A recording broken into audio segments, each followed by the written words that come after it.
Greetings in the wonderful name of our Lord and Savior Jesus Christ. We thank God for this time. We are here to read the Word of God. The title of the message today is In Your Problem or In Your Problems, We Want to See God. In your problems, we want to see God. Let's turn our Bibles in the book of John chapter 11. John chapter 11, we shall be reading from verse 1 to 44. Now a certain man was sick, Lazarus of Bethany, the town of Mary and her sister Martha. It was that Mary who anointed the Lord with fragrant oil and wiped his feet with her hair, whose brother Lazarus was sick. Therefore, the sisters sent to him, saying, Lord, behold, he whom you love is sick. When Jesus heard that, he said, This sickness is not unto death, but for the glory of God, that the Son of Man may be glorified through it. Now Jesus loved Martha and her sister and Lazarus. So when he heard that he was sick, he stayed 2 more days in the place where he was. Then after this, he said to his brothers, to his disciples, let us go to Judea again. The disciples said to him, Rabbi, lately the Jews sought to stone you, and you are going there again. Jesus answered, Are there not 12 hours in the day? If anyone walks in the day, he does not stumble, because he sees the light of this world. But if he walks in the night, he stumbles because the light is not in him. These things he said, and after that he said to them, Our friend Lazarus sleeps, but I go that I may wake him up. Then his disciples said, Lord, if he sleeps, he will get well. However, Jesus spoke of his death, but they thought that he was speaking about taking rest in sleep. Jesus said to them plainly, Lazarus is dead. And I am glad for your sake, that I am not there, that you may believe. Nevertheless, let us go to him. Then Thomas, whom he called the twin, said to his fellow disciples, Let us go, that we may die with him. So when Jesus came, he found that he had already been in the tomb for 4 days. Now Bethany was near Jerusalem, about 2 miles away. And many of the Jews had joined the women around Martha and Mary to comfort them concerning their brother. Then Martha, as soon as he heard that Jesus was coming, went and met him, but Mary was sitting in the house. Now Martha said to Jesus, Lord, if you had been here, my brother would not have died. But even now I know that whatever you ask of God, God will give you. Jesus said to her, Your brother will rise again. Martha said, I know that he will rise again in the resurrection at the last day. Jesus said to her, I am the resurrection and the life. He who believes in me, though he may die, he shall live. And whoever lives and believes in me shall never die. Do you believe this? She said to him, Yes, Lord, I believe that you are the Christ, the Son of God, who is to come into the world. And when he had said these things, when she had said these things, she went away and secretly called her sister, saying, The teacher has come and is calling for you. As soon as she heard that, she arose quickly and came to him. Now Jesus had not come into the town, but was in the place where Martha met him.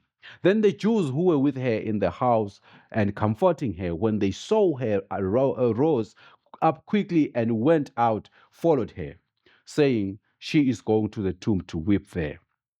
Then when Mary came where Jesus was and saw him, she fell down at his feet, saying to him, Lord, if you had been here, my brother would not have died. Therefore, when Jesus saw her weeping, and the Jews who came with her weeping, he groaned in his spirit and was troubled and said, Where have you laid him? They said to him, Lord, come and see. Jesus wept. Then the Jews said, "See how he loved him." And some of them said, "Could this man who opened the eyes of the blind also have kept this man from dying?" Then Jesus, again groaning in himself, came to the tomb. It was a cave. A stone lay against it. Jesus said, "Take away the stone." Martha, the sister of him who was dead, said to him, "Lord, by this time there is a stench, for he who has been dead, for he has been dead 4 days." Jesus said to her, "Did I not say that if you would believe, you will see the glory of God?" Then they took the stone away from the place where the dead man was lying. And Jesus lifted up his eyes and said, "Father, I thank you that you have heard me, and I know that you always hear me.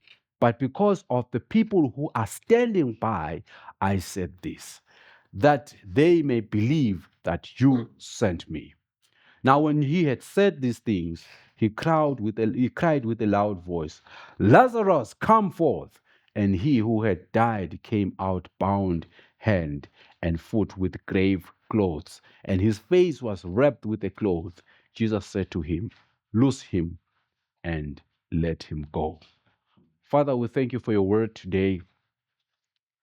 There's a lot you want us to know today. Let us hear your word as you speak to us in the name of the Lord Jesus Christ. Amen. When you are sick and say you have a boil, there's nothing that is secret. Yesterday, I was at home in my hood, and one of the grandchildren was there. He was walking like this. Let me just say, yeah, in a very, very weird way. And then we finally discovered that he had a boil right in the palms, and it was very, very painful. That gentleman, when we asked that, he showed us he had no problem to show us, maybe because it was a child. But even as an adult, if you have a boil, wherever secret the place it can be, because it normally not in an open place, but it can be sometimes in a very secret or private place, private part. But when you get to the hospital, or to whomever who can assist you, you open up in that private place or say, "This is where it is." For him to press it, and that, we call it in show, or whatever it is there, to come out. Now, we are in the story. There's a lot of juices in the story, in this story. As I read it, there's quite a lot. I thought maybe you could split the sermon to different, but there's a lot in this story that we learn about the life of Jesus Christ and how this story relates to our lives today. Jesus Christ, we first learn that there were people whom he loved. It doesn't maybe necessarily mean he loved Martha, Mary, and his brothers much better than the rest, but he loved them. I believe he loved them as people as he loves me. He loved them. And what is amazing is that his sisters knew that, the sisters to Lazarus knew that Lazarus was loved also by the Lord Jesus Christ. So when he became sick, they took it upon themselves to go and tell a friend of Lazarus that their brother is sick. And they might have done this for two reasons. One is that they just wanted Jesus Christ to know such that he can help him. But it might also be that they knew that this kind of sickness was going to take away their brothers. He was going to die. So they decided to bring this issue to Jesus Christ. There's something that we should know here. You know that when people know you have a relationship with the Lord Jesus Christ, they take it upon themselves to pray for you. That let's tell Jesus about what he or she is going through. And this is what they did. They let the Lord know that your brother or your friend, the one you love, is sick. Now, after hearing this, Jesus Christ delayed. It's like he took some time. He did just not panic about what was happening. And he said to the disciples, this kind of sickness, which is in verse 14, this kind of sickness is not unto death, but to give glory to God. This kind of a problem that you think is worrisome is not an issue to God. It is there to give glory to God. You have told God the real problem of whatever you're going through. Lord, I'm going through this tough time in my life. Come and help me. And the Lord delays. And as he delays, you start to blame me. And then God just speaks something very simple that no, this kind of sickness is not unto death. Or this kind of pain that you are going through will not kill you. But it is for the glory of the Lord. In this life where we live, there is a lot of sickness or things that we go through that we have reported unto the Lord through prayer. You know what you're going through. You have reported this issue to the Lord, but the Lord is delaying. He has heard the story. He has heard that you need this particular thing or you are praying in this particular situation. And surprisingly, the Bible says in the place where Jesus was, it was not very far from where Lazarus was. Some versions talk of 2 miles. It was not very far. Jesus could have easily come and healed Lazarus and went back to where he was. But he delayed. Just like us, the Lord is near. You call on the Lord and it's instantly there. You have told him the problem. It is like nothing is happening. Whatever you are going through currently in your life, it's for the glory of the Lord. Amen. The thing also that we need to know about this story is that the Bible talks about Judea not wanting to Jesus to come back to preach in that place, as revealed in the book that we read. Jesus Christ is now attacked. He had been there, according to the scripture. You can find that he had been there, and now he wants to go back again. They're going to attack him, and the disciples were worried that, Lord, why do you want to go back? Because you will be attacked. Now, Jesus Christ responds that, are there not 12 hours in the day? If anyone walks in the day, that's verse 9, he does not stumble because he sees the light of this world. Now, this is an ironic verse. Whilst Jesus Christ is talking about real light that you see, that like now during the day you can see the way, but he's also talking about people who have seen the light as he is the light. He has said in John 8, verse 12, that I am the light of the world. He who follows me shall not walk in darkness, but have the light of life. So he's saying these words after he has said that he is the light of the world. So people did not want him now because they haven't seen the light. They hadn't accepted the Lord Jesus Christ. They didn't want him to come again into the situation. So that's the Lord. But there's another thing where we can reflect to this story in our lives. In our lives, sometimes we do not want to involve God in anything. On the other note is that they did not want to accept the Lord into Judea. God does not, they felt that we just don't want him to participate here. He has done the work before, but we don't want him here. It is like a Christian in his life that, there are parts of my life that I just don't want Jesus Christ to come in. He has really saved me. I'm now a born again believer. That is enough. He's like, I no longer need him now. We have issues or stories or cases in our lives where we don't want God to be involved.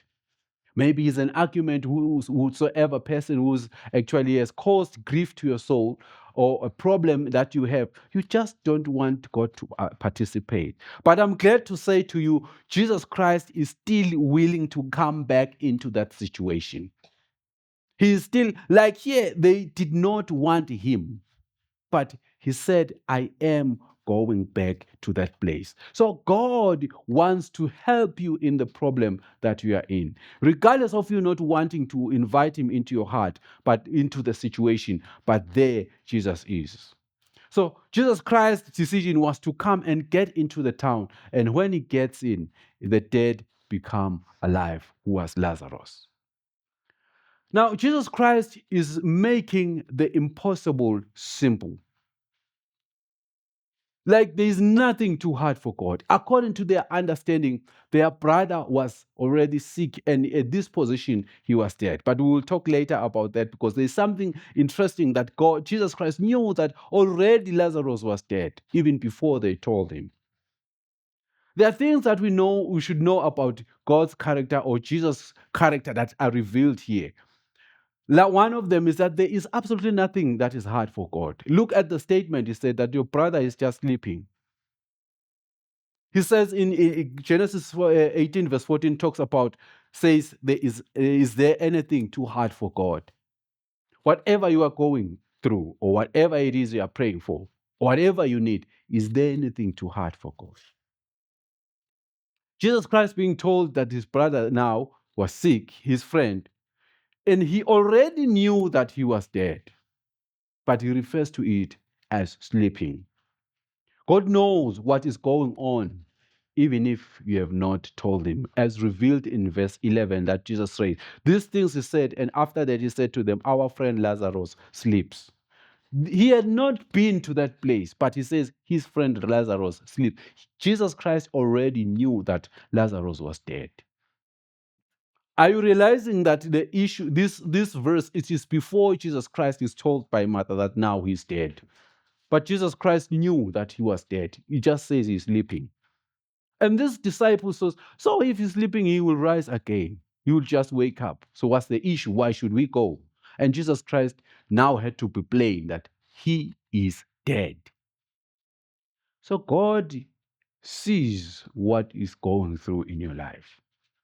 You have prayed about it. It might be that dream, it might be that proposal, it might be that work, it might be that thing, whatever it is. You have prayed to God about this issue. And it's like God is delaying. But listen, to God is not hard for him. It's just, I'm still grooming my child. He's still going to something, through something, or whatever is going to happen, it's for the glory of the Lord. Whatever the situation you are facing now, when the solution comes, you will see and people will know that the hand of the Lord was there. And Jesus Christ says these words because he knew that already Lazarus was dead. God already knows that you have given up on the dream. You have given up on whatever you are praying for. But when he enters or when he steps in that situation, you will attest that this is the Lord's doing. And people will say, the Lord has answered your prayers, has heard your plea. It happens sometimes that we accept the fate or accept the condition. As we read here, we find that the sisters and even the community were there to mourn the death of Lazarus. They had accepted that although Jesus have told him he hasn't come and nothing has happened, our brother has died and we've buried him, they had already accepted that we have lost everything. Well, let's just comfort ourselves and be okay in the situation. You might be someone who has laid to the Lord your issues, prayed to him, and you don't get the answer the way you thought or as fast as you said. And that dream, you have just packed it and closed, maybe put it in your mind safe to say, it's forever, I'll never do this again. You have accepted, even your friends have accepted.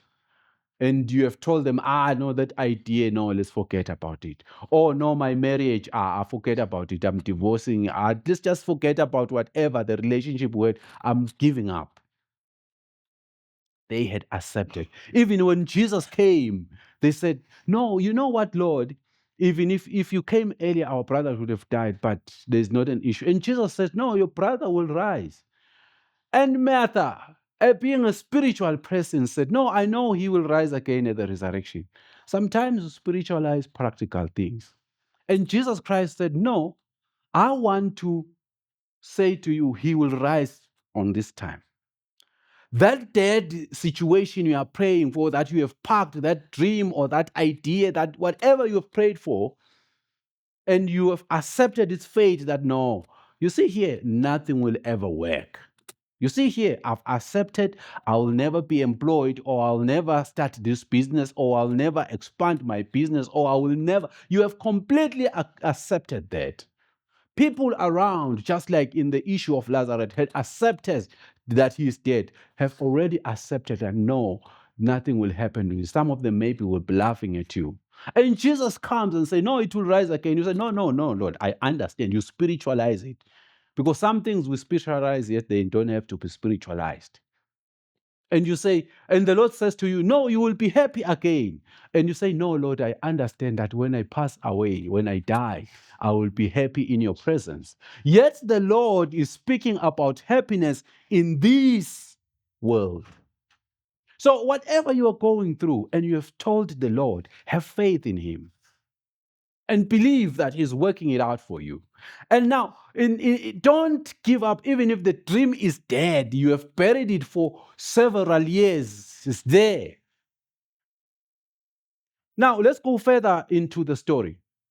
Now, Jesus Christ, as he came, have told him all that, no, it will be in it. But Jesus Christ says, no, it's in this time. So whatever you want, you are praying for, it will happen before you die, right on this earth. That situation that you're facing. Now, Jesus Christ says where he is. Where is he? That specific question, where is he? And they didn't dare to say, no, maybe they just say in the tomb and they took Jesus there. You know, that problem, just tell God, or whatever you are praying for, tell God exactly as it is. Don't modernize it. You see, it was a simple question, where he is? And they said he's in the tomb, and they took Jesus to the tomb. I mean, it's as straightforward as that. That issue that you are praying for, just tell God as it is. And when Jesus Christ got there, there was this big rock. Inside there's the actual problem, which is Lazarus, who is dead. The Bible says, the sister said, there's actually even a stench now. I mean, he is actually smelling now.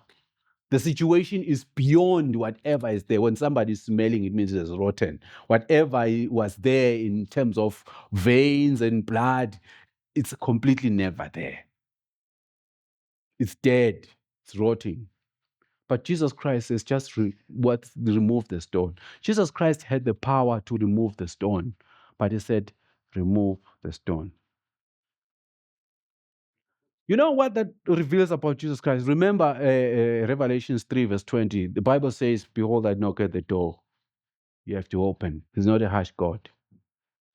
He just wants you to open up for him. So he said, remove the rock. He had, as God himself, he would have said, and even as a male, he would have assisted them. But he said, just remove the rock. And they removed it. You know, it is you who has to remove the doubt and open that situation that is rotten. It might be your relationship, it might be your marriage, it might be your business. That you say that thing that is rotten that you prayed for and there was no situation, you've been hiding it. And when you are there, God wants to open that faith, that door, and open up all the things that I say, no, this I cannot give to God. You open up to him. And when he's there, he will give life to it. And when he's done that, it will come back to life. And as it returns to life, you will attest of the goodness of the Lord. Amen. So I know we are going through a lot. We have accepted the fate. We have accepted that we have told God, but he has delayed. And normally we spiritualize and say, this is the Lord's will. Maybe this is the Lord's will. I should accept the fate. But God, Jesus Christ, is coming at the right time. And when he comes, he will change the dead into life. that dead dream, that dead marriage, that dead qualification, that dead whatever it is, hope or whatever business idea, expansion, whatever it is, that is dead that you have put aside and accepted that this will never ever live again. Yet you told Jesus Christ, he delayed. And now, when he comes and revives that dream, when he comes and revives that marriage, people will say, you and you are again together in your marriage. It's working now. They will attest that this is the Lord's doing, and it is marvelous in our eyes. When the Lord does things, everybody will attest that no one could have done this. If Jesus Christ, you know that Jesus Christ had the power like he had done to to Jairus, is it a servant? When he came to, they told Jesus Christ that your servant is sick. My servant is sick, and said, I'm an army commander. Just say a word. I will say that to my servant, and it will be healed. You know, Jesus Christ just said a word, and he was healed. It's exactly what Jesus Christ would have done to Lazarus. He could have said a word, and Lazarus would have risen from that dead, from that sickness, not to die. But this time he decided, no, I want to be there, to go there, so they can see that this is my doing, so they can believe that this is me. So when Jesus Christ changes your situation, you will realize that this is no longer man's doing. He will be excelling in your life. Amen. When he does that, that is beyond humans doing, you will know that the Lord lives. As we close, let's not give up to invite God in all situations that we face or what we are praying for. Let's not give up. If you are going through stuff, do not die alone. Tell Jesus Christ. Have your faith in him. Let him hear your prayers each and every day. Just like he knew that God had heard him, so Jesus Christ.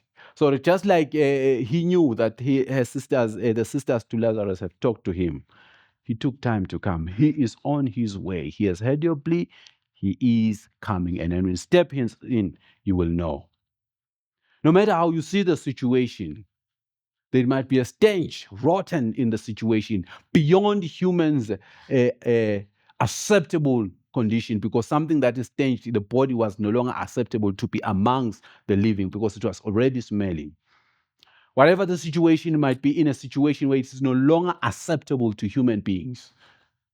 Maybe your life is just down, you are no longer acceptable. Even if you are a drunkard, they think, there's nothing this one can do.